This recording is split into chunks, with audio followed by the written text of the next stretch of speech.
morning, everybody. We are kicking off our One Voice press conference, LA County, LA City together.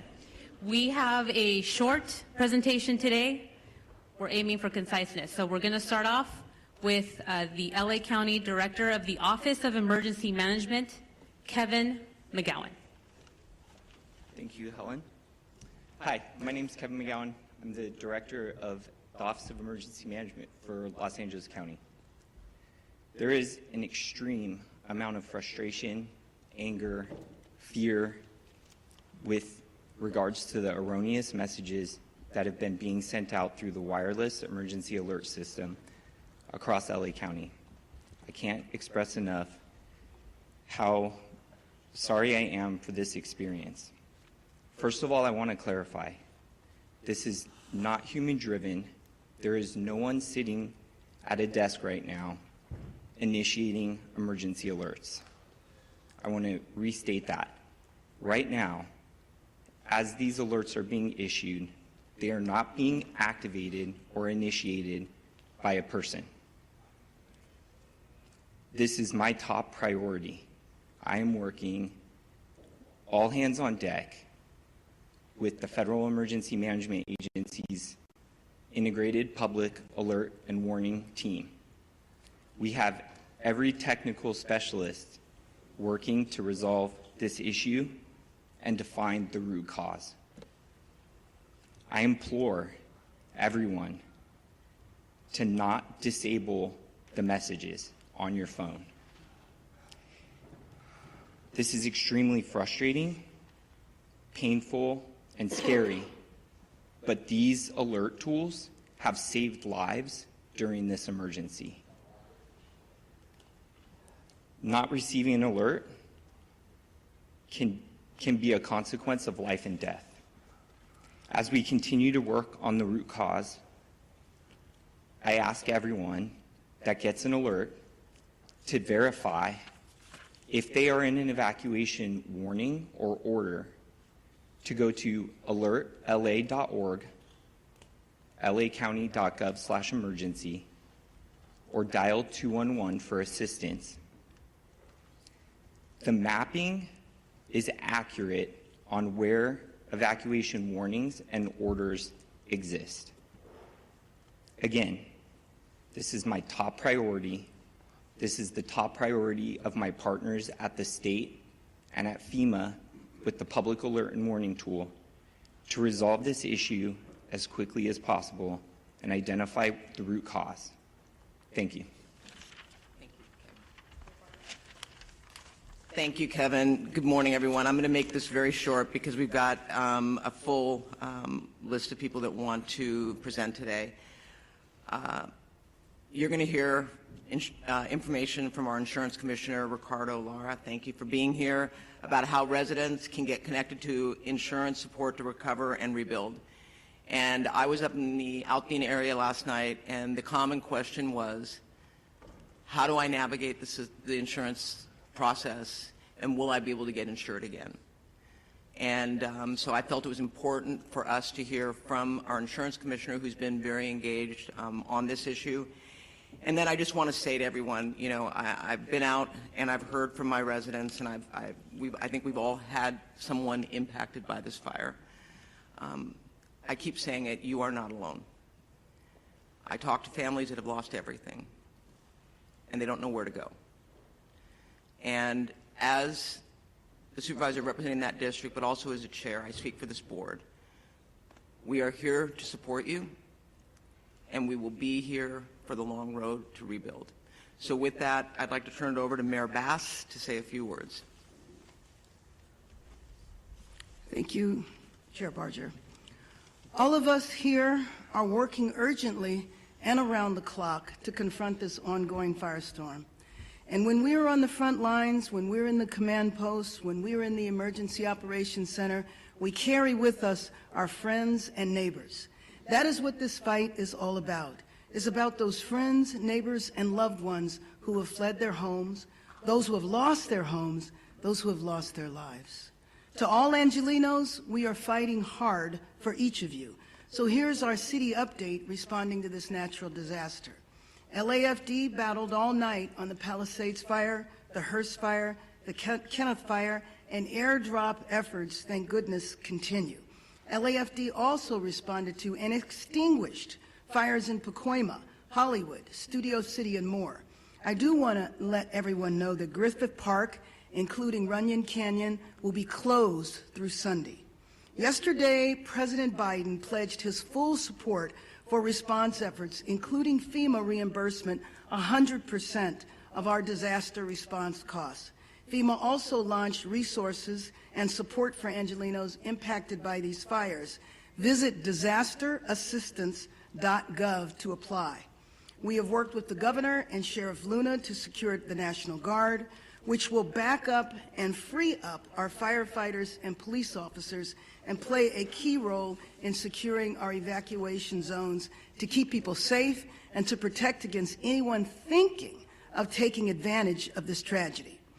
People from across LA, the nation, and the world are asking how to help.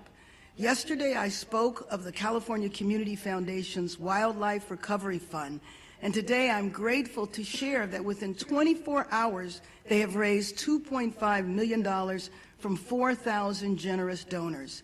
Visit calfund.org. I also mentioned that Airbnb has been working through the 211 online portal to provide free temporary housing. Now, the demand has been extremely high, and Airbnb has increased their commitment to providing emergency assistance for now 25,000 evacuees, first responders, and others impacted by the fires. Visit 211la.org to get connected. With so many homes and businesses lost, we are already putting plans in place to make sure that we aggressively rebuild. My office is leading the city effort to clear the way. Red tape, bureaucracy, all of it must go. This will be an enormous undertaking, but we will be ready for it because we will not rely on the old way of doing things. For this recovery, we will have, like we have done in other areas, we shake up the system and move forward with new strategies and policies. I don't believe that there is anything that Angelenos cannot do if we stand together. Thank you. Now I'd like to introduce LA County's 3rd District Supervisor, Lindsay Horvath. Good morning. I want to first start by thanking our first responders who were focused in the Topanga region yesterday and responded swiftly to the Kenneth Fire. Incredible action from firefighters who are giving multiple fires absolutely everything they've got. Initial reports led our department to serious concerns, but we have the absolute best, most experienced teams leading our efforts, and even with the most challenging circumstances and terrain, they have been able to deliver.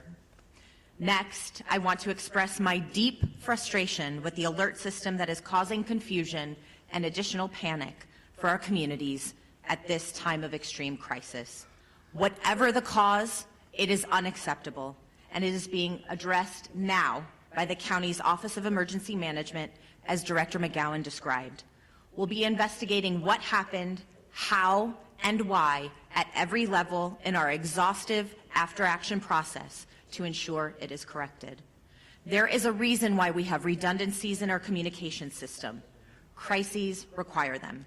Please sign up for alertla.org, visit emergency.lacounty.gov, and tune into local radio and TV. Our LA media partners have done an incredible job getting the word out, and it's why we hold these press briefings. In terms of overnight updates in the communities I represent, we had a small brush fire of under 5 acres in Pacoima that the fire department knocked out quickly, and we thank them for their bravery and their swift action. The fires continue to have air quality impacts throughout the Los Angeles County region. A smoke advisory has been extended through Friday. To limit exposure, please remain indoors as much as possible, avoid outdoor physical activity, and run your air conditioner or air purifier if you have one. The Department of Public Health's Chief Deputy, Dr. Anish Mahajan, is here and can help answer questions about air quality. The strength and resolve of Los Angeles County residents, as well as our extraordinary first responders, from every level of government, as well as our private citizens from across the country and right here in our own county, will be the way we get through this unimaginable tragedy. Thank you. I'd now like to welcome up LA County Fire Chief Anthony Maroney. Thank you, Supervisor. So good morning. The Eaton Fire, current estimated acreage, 13,956 acres with 3% containment. We still have 4,000 to 5,000 structures that may be damaged or destroyed. Once we do our damage inspection reports, we'll get a more accurate number for you. We currently have 1,527 firefighting personnel remaining assigned to this incident. The LA County Fire Department is in unified command with the U.S. Forest Service, the LA County Sheriffs, along with the Pasadena, Arcadia, Sierra Madre Fire Departments, and the Pasadena Police Department. Yesterday afternoon, the fire in the Eaton Canyon did make a push towards historic Mount Wilson. This observatory is okay, thanks to the efforts of the firefighters and observatory staff, and no buildings have been destroyed at Mount Wilson. A firefighter did suffer a significant fall injury yesterday at the Eaton fire. He remains hospitalized. He's resting comfortably, and he's in stable condition and expected to make a full recovery. The cause of the fire remains unknown, and we will advise the media once we get the cause determined. We are appreciative to our many mutual aid partners from out of state for providing assistance to Los Angeles County in our time of need. Thanks to the increased number of resources assigned, the region is in a much better posture than we were earlier this week. And I have been advised that mutual aid resources from Canada are arriving now. The National Weather Service predicts that the red flag will continue through Friday, or continue today through 6 p.m. However, our priority is also going to be to prepare for the next red flag event that is predicted to begin on Monday. I would also like to provide a brief update on the Kenneth fire that erupted yesterday near the Victory Trailhead at the border of Ventura and Los Angeles counties. Thanks to the quick action of first responders and aerial assets, the fire has been stopped. It's currently at 1,000 acres. We have 35% containment, and no structures are reported damaged or destroyed. One important topic I want to talk about is that we did have a drone incursion yesterday at the Palisades Fire. Unknown exactly what time this small drone hit the wing of our CL-415 Super Scooper aircraft that we currently have on contract from the province of Quebec. The pilots were unaware that they hit the drone. It wasn't until they landed at Van Nuys Airport that the maintenance staff noticed that there was a fist-sized hole in the leading edge of the wing inboard of the landing light. That Super Scooper will be prioritized for repair 24/7. It should be flying Monday. We only have 2 of them. Everyone should know, all of your viewers, flying a drone in the fire traffic area is not only dangerous, but it's illegal. We do have our federal partners behind the scenes are going to be implementing procedures to be able to follow drones in our 2 large fire areas, and they will be able to identify who the operator of that drone is. The most important thing to know is that if you fly a drone at one of these brush fires, all aerial operations will be shut down. And we certainly don't want to have that happen. Before I close, I would like to thank Supervisor Barger and Horvath for their unwavering support and leadership. I would also like to acknowledge the tireless efforts of first responders who continue to place themselves in harm's way to protect our residents and property. Thank you. I would now like to bring up Fire Chief Kristen Crowley of the Los Angeles City Fire Department. Thank you, Chief Maroney. So I'll just be providing a brief update of the overnight operations of our fires. So Palisades Fires. This fire was currently tracked at 20,438 acres with 3,073 personnel assigned. Crews worked very, very hard overnight, strengthening our containment lines and addressing multiple spot fires in and around the Topanga Canyon area. Resources responded to the area included our air assets to aid in the containment efforts.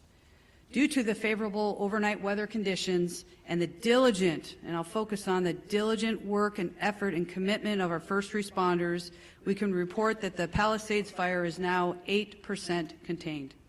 Wind gusts are expected to increase in daylight hours that will test our containment lines. Our firefighters will continue to respond to any flare-ups and increase our containment lines.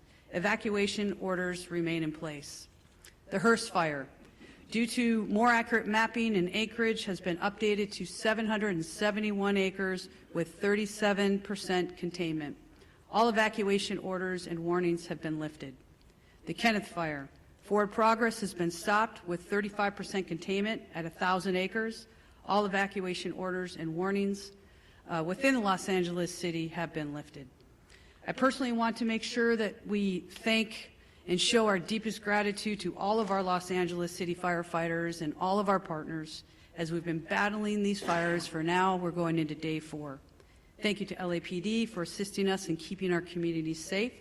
And lastly, thank you to all of the agencies who have come to aid during this time of help, and it absolutely does not go unnoticed. Thank you. Now, Sheriff Robert Luna. Thank you, Sheriff. Good morning to everybody. This morning we have well over 500 LA County deputies that are assisting continuous with evacuations, traffic control, security patrols, and other humanitarian efforts. They're out there. I hear people calling me. They see a lot of black and white police cars rolling with lights and siren. They're out there working. That's what they're doing. They've been actively patrolling evacuated areas and are increasing their presence to deter any burglary or looting activity that may occur.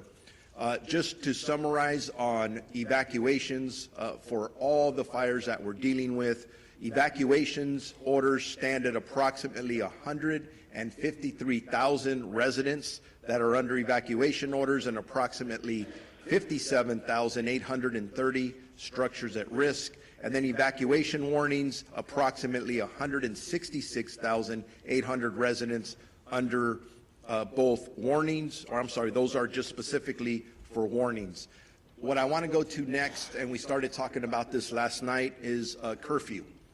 A curfew order has been established for the Palisades and Eaton fire areas in all mandatory evacuation zones. That will be in effect. It was in effect last night, and it's going to be in effect tonight at 6.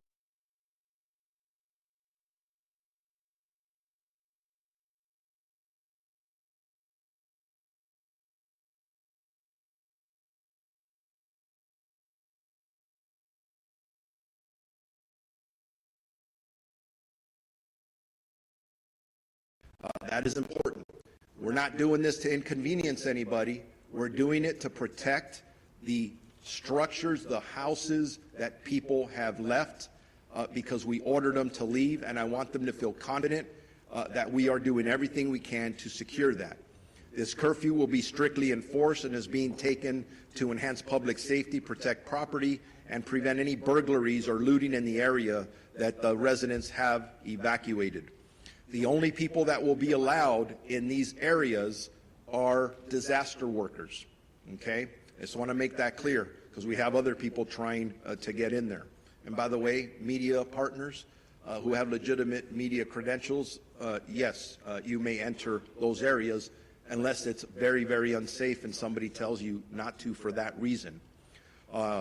Again, just specifically, anyone found in violation of this curfew will be subject to arrest for a misdemeanor offense under LA County Code Section 2.68320, and conviction may result in a fine up to $1,000 or jail time. And I'm telling you right now, I know people talk about no bail, and I've given direction that if somebody's caught doing this, they are not going to get cited and released. They're going to get booked. We are not screwing around with this. We don't want anyone taking advantage of our residents that have already been victimized. The National Guard deployment. As many of you are aware, we asked for the National Guard I'm very thankful to Governor Newsom and the State Office of Emergency Services that fulfilled that request. As of last night, we've had National Guardsmen assisting us. They arrived last night and deployed to the Eaton Fire area, and we're assisting with road closures and critical infrastructure protection. As additional Guard personnel arrive, and they will be in the next 12 to 24 hours, the Sheriff's Department will strategically coordinate their deployment with other partners such as the Los Angeles Police Department, Pasadena Police Department, Santa Monica Police Department, Azusa, and Arcadia. Those are the requests we have now. That may grow. We'll adjust as time goes on. I want to make sure that if anybody needs updated information on either evacuation orders or warnings or road closures, they go to lacounty.gov/emergency. And with that, I am going to be introducing Assistant Chief Dominic Choi from the Los Angeles Police Department. All right. Good morning. On behalf of the Los Angeles Police Department, I just want to extend our deepest sympathies to all those affected by our fires, and that includes many of our own LAPD officers who've lost homes and property in this fire, and they continue to serve these communities, and I appreciate all their work. I have a number of important updates for all of you today, and I'm going to start by an arrest that was made late yesterday afternoon. So yesterday afternoon, the Kenneth Fire started at the border of West Hills and the city of Los Angeles and Ventura County. At 4:32 p.m., we received a 911 call that a suspect was attempting to light a fire in the community of Woodland Hills and was being detained by residents. Officers from LAPD's Topanga area responded and took that suspect into custody. And once we learned that this suspect was a possible arson suspect, our Major Crimes Division responded to Topanga Division along with Ventura County sheriffs, who was the lead in the Kenneth Fire investigation. But they responded, they interviewed this suspect. After the interview and additional investigative steps, looking at some additional evidence that was present, they made the determination that there was not enough probable cause to arrest this person on arson or suspicion of arson, and therefore this person was arrested on a felony probation violation. This investigation is ongoing, however, and I'd like to thank those community members that were involved in this and helping us bring this person to our attention, and so we can have an ongoing investigation. The second point I want to talk about is for any of those people looking for loved ones or missing people related specifically to the Palisades Fire. Now, the county is also doing this for the Eaton Fire, but for the city of Los Angeles, we've stood up a family assistance center. This center is located at Chevy Hills Recreation Center, and it's at 2551 Motor Avenue. It's going to be open today from 10 a.m. to 6 p.m. and tomorrow from 9 a.m. to 5 p.m. We will have 10 officers there ready to receive anyone who needs to report a missing person related to the Palisades Fire. We will also have the American Red Cross, the Mayor's Crisis Response Team, the LA County Medical Examiner's Office, and the LA County Department of Mental Health. They will be there to help support, answer questions, and provide information as necessary. Again, I just want to emphasize this is for missing people related to Palisades Fire. This is not for any other issues related to the fire. LAPD and our law enforcement partners are actively maintaining law and order in the areas impacted by the fires. We're patrolling these areas to deter criminal activity and to continue to ensure public safety. Today, we're deploying 210 officers in these impacted areas. This deployment includes our partners from LA Port PD and LAWA PD, and I'm thankful for their support. Again, protecting our homes, businesses, and evacuated and vulnerable zones are our priority, and we will continue to ensure that no one takes advantage of these situations. You've heard this message before, but I'm going to say it again because it's so important and so critical. Looting has zero tolerance. Looting or exploiting in the disaster areas will not be tolerated. Anybody caught looting or committing crimes in the affected areas will be arrested and prosecuted to the fullest extent of the law. We'll remain vigilant and patrol these areas and ensure that we can mitigate any activity like this. And again, if you haven't already done so, you will start seeing in the city of Los Angeles the National Guard being deployed at the Palisades Fire. Their role is going to be traffic control, managing roadways to ensure access to affected areas is restricted to authorized personnel only. They're going to be manning critical infrastructure security, as well as doing checkpoints and verifying credentials for those for ingress and egress. And lastly, these measures controlling access, they are necessary. I just want the communities to know they are necessary for public safety and for proper community recovery. They are inconvenience, but it's something that we have to do. Residents are encouraged to call 911 if they see any suspicious activity. Law enforcement, National Guard, and other first responders are here to support this community and ensure their safety in a difficult time. Our commitment remains steadfast to restoring safety and normalcy as quickly as possible. Your cooperation and resilience from the community are greatly appreciated. Thank you. And at this time, I'd like to introduce Los Angeles County District Attorney Nathan Hochman. Thank you and good morning. The District Attorney's Office will be considering up to now 5 different types of cases that will eventually be presented from law enforcement. Let's start with arson. If it is determined that there is a man-made and intentional setting of any of the fires involved in this situation, the people who committed this arson will be arrested, they will be prosecuted, and they will be punished to the full extent of the law. Right now, obviously, law enforcement and the firefighters are focused on containing these properties, saving lives, saving homes. But eventually we will get to the causes of those fires, and in that part the DA's office will be working with law enforcement to go after anyone who is guilty of the crime of arson.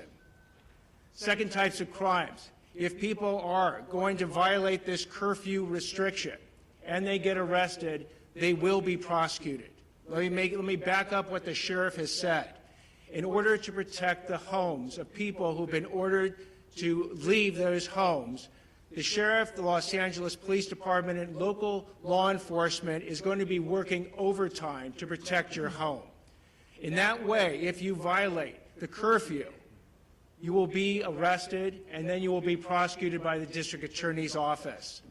Third issue, looting. Looting is a despicable crime. For the people who've already been arrested, please know that this is not going to end well. You will be punished to the full extent of the law, and I'm sending this warning message out again. If you want to take and go ahead and take advantage of people who have tragically suffered enormous losses in this county, the district attorney's office, working with law enforcement, will make sure you are arrested, you are prosecuted, and you are maximally punished. Drones. If you're thinking that it's fun to send a drone up in the area for your own amusement, or you want to get information that nobody else can get, and you do it in one of these areas for which drones are not permitted, I'll repeat one more time. You will be arrested, you will be prosecuted, and you will be punished to the full extent of the law. And the last type of crime that we'll be looking at are scams, and we're already seeing them. We're seeing people being targeted in GoFundMe scams by people who are trying to entice people to give money to people who have suffered when the people who are arranging this GoFundMe page are nothing but scammers. You must be aware of who you are being approached by and who you actually can go ahead and give your money to if you want to help them. We're going to see that eventually with insurance scams. We'll see it with government benefit scams, and yes, they're going to target the people who have been tragically affected, and you cannot allow them to do it. I would suggest that if you want internet resources and who to give money to, go to recovery.lacounty.gov. It has a whole list of organizations that you can, if you want to, contribute to, and it does it in both English and Spanish. Also, you can go to the LAFD.gov's website as well. But my message to the public is beware. These scammers look at this as an opportunity. Do not let them take advantage of you. And one more message to the scammers: you will be arrested, you will be prosecuted, and you will be punished to the maximum extent possible. I'd like now to introduce California Insurance Commissioner Ricardo Lara. Thank you. Before I begin, I want to publicly thank the insurance commissioners from across the nation and the international insurance supervisors who have offered assistance and support during this difficult time. My heart goes out to my fellow Angelinos and to the firefighters currently battling these blazes. Let me be clear, my top priority is to protect all affected people during this crisis and assist in their insurance recovery. My primary concern at this very moment is to ensure that wildfire survivors receive the insurance benefits to which they are entitled to as soon as possible. I understand that this may be new and the extent of the calamity here in Southern California and compounded by the insurance and financial stresses that these wildfires have caused. However, at the Department of Insurance, we have been confronting wildfires and other natural disasters throughout our entire state for a very long time, making us, unfortunately, response experts. Now is the time for you to focus on your family and on your health. The last thing you should be worrying about is your insurance. Here's what I've done to protect our wildfire victims to date. I am using my moratorium power to stop all non-renewals and cancellations. Last night, I issued a bulletin to protect homeowners affected by the Palisades and Eaton fires from non-renewals and cancellations by your insurance companies for 1 year, under a moratorium law that I wrote while I was serving in the state Senate. This covers you even if your home wasn't destroyed or damaged in the wildfire. You can visit insurance.ca.gov to look up your zip code if you are near these wildfires and obtain that protection. I'm also calling on insurance companies to suspend any pending non-renewals and cancellations that homeowners received before these fires started. This means that if you've received a non-renewal from your homeowner's insurance between October 9th and January 7th, essentially 90 days, your insurance company should do the right thing and retain you as a valued policyholder. I call upon all property insurance companies to pause these non-renewals and cancellations and provide essential stability for our communities, allowing consumers to focus on what's important at the moment, their safety and recovery. In my notice, I also urged insurers to extend the payment grace period beyond the existing 60 days for policyholders in areas directly affected by the wildfires, enabling Angelinos to pay their home insurance premiums amidst the challenges that they are currently facing.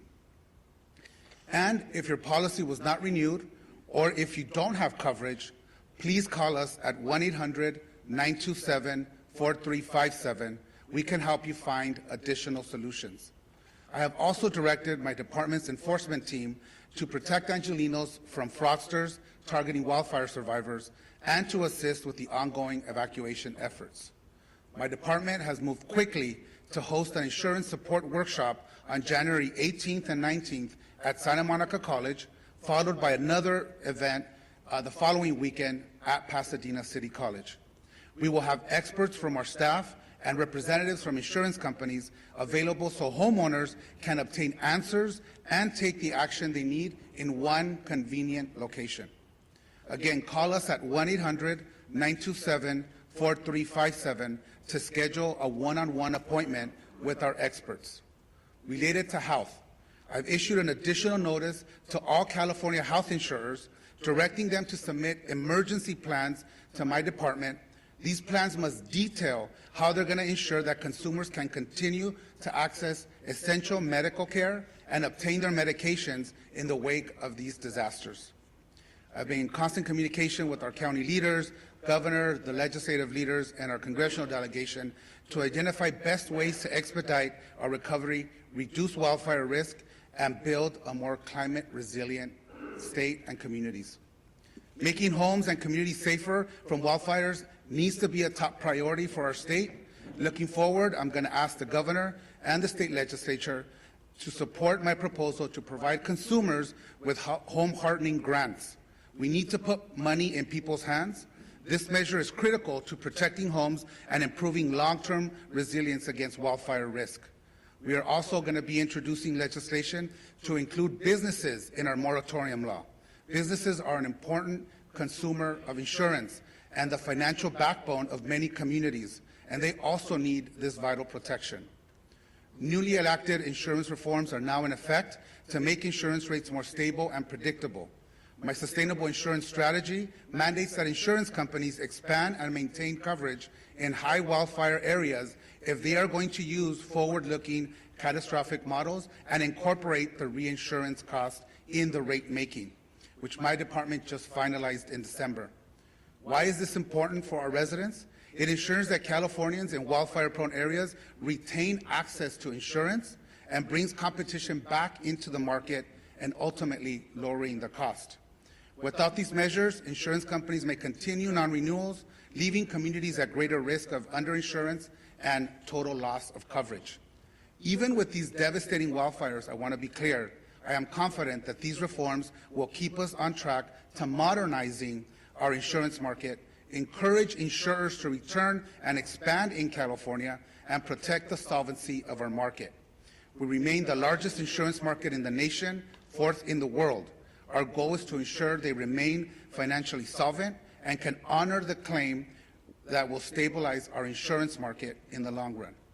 Now, let me just quickly address issues surrounding the insurer of last resort, which we call the FAIR Plan.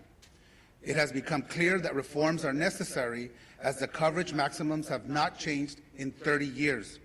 I recognize that for some Californians, the coverage limits, even the ones that we've already implemented, are still very low. Under my strategy, we have also ensured the creation of a stronger, more sustainable FAIR Plan with the long-term financial strategy to withstand the challenging fires we are experiencing today.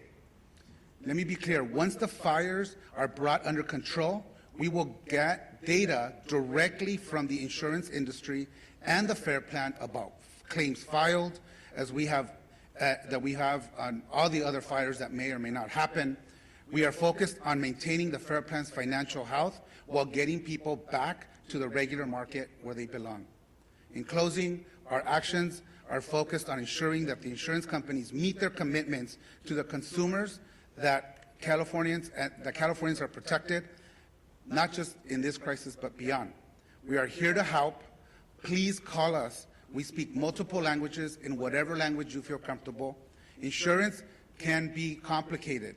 We are here to help you decipher your policy and help you understand what your rights are as consumers.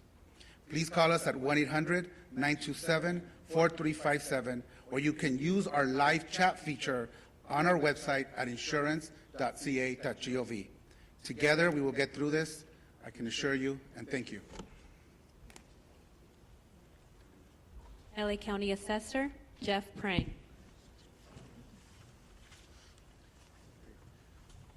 Good morning. Right now, government is very focused on bringing these fires under control, but in the coming days, the focus will return to recovery.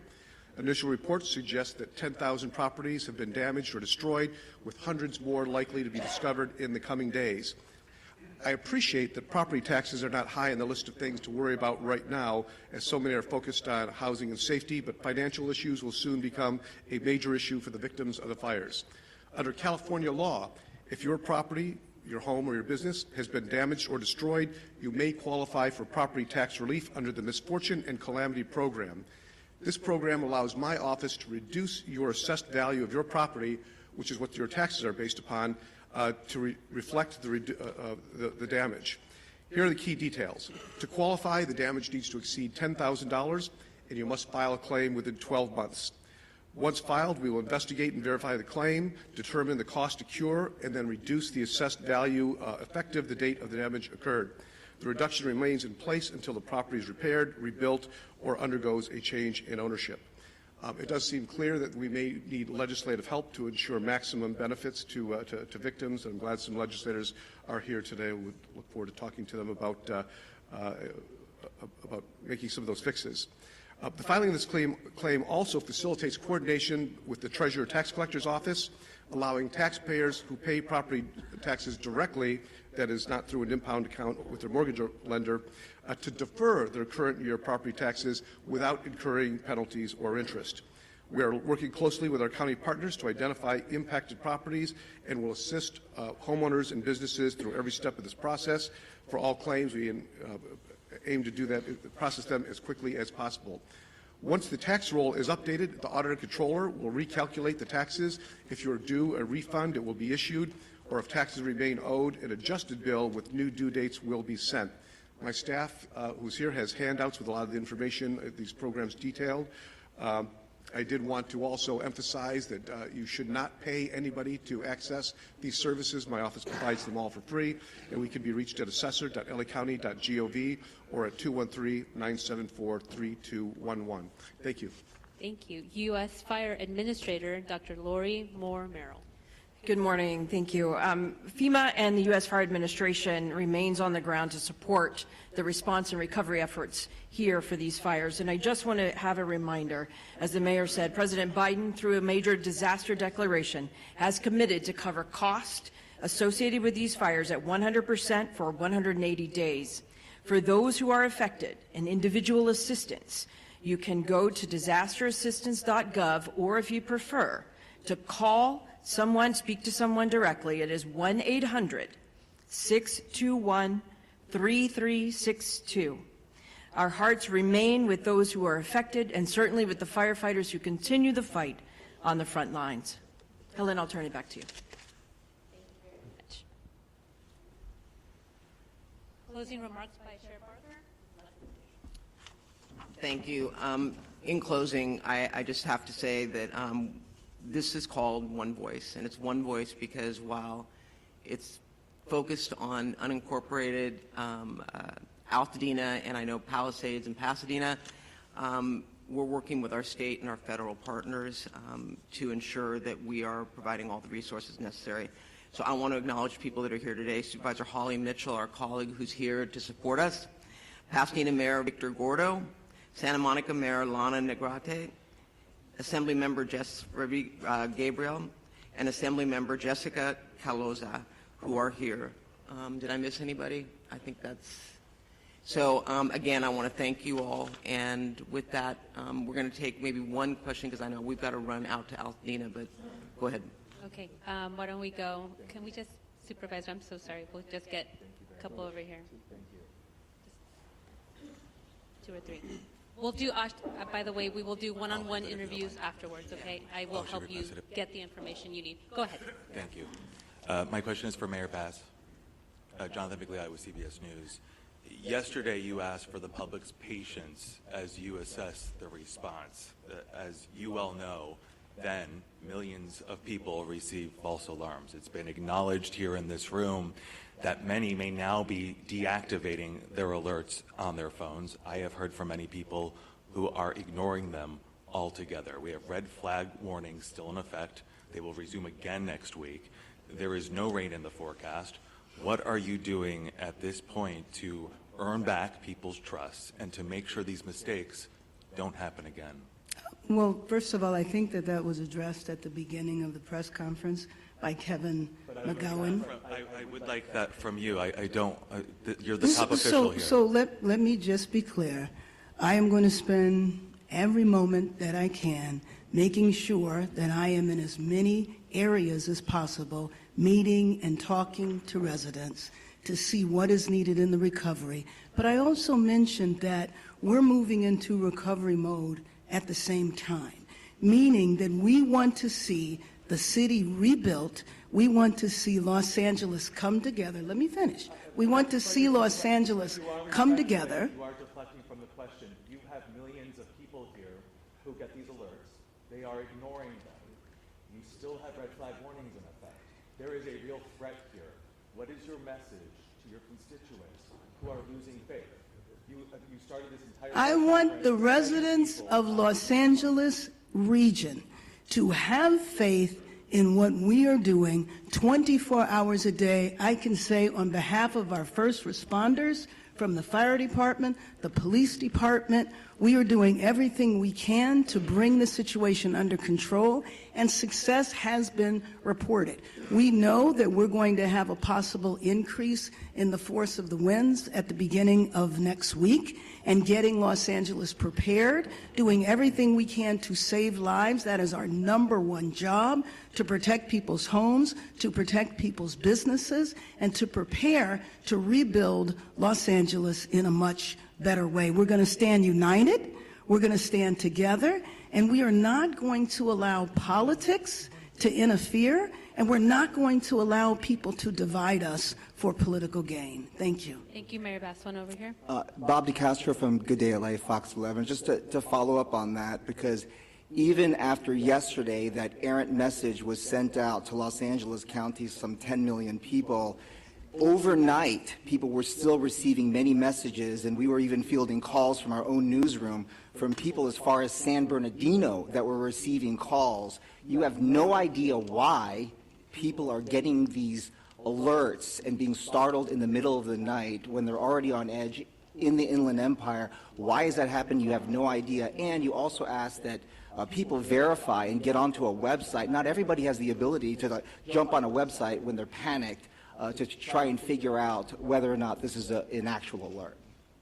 Thank you, and I appreciate the thoughts you're sharing and the question.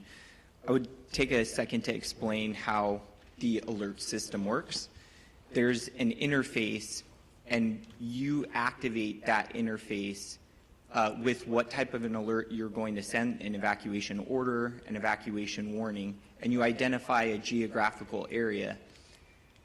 After you initiate that message package is sent into what is the Integrated Public and Alert Warning System aggregator. That then transitions, I'll call it for lack of better terms, into a cloud that connects with all of our cell service providers. The root cause analysis is trying to establish where along that sequence there is an error going on. And in addition to that, it is important to understand that the cellular phone towers have different reach in how they're activating the message to the cell phone. And so it's a common phenomenon that there's a term called bleed over, where a cell phone that may be in a different jurisdiction or a different area is receiving that message from a cellular tower that may be geographically in a different space. So right now our number one priority is to establish how we can work with in coordination with our federal and state partners, how we can stop the messages that are going out right now that are not being initiated by a human action, to stop that, and then understand how that occurred, so that the tool can still be used for what was identified as like a critical fire weather that we're still in experiencing and will continue to experience. Can I just follow up on that? The bottom line is we are going to drill down, because I too got the alert. I got 2 alerts, and then I got an alert telling me to disregard the alerts. And, you know, as someone who has communities that are on edge, that are lined up, and I'm sure Mayor Gordo has the same situation going on as well. They're on pins and needles thinking that they're next.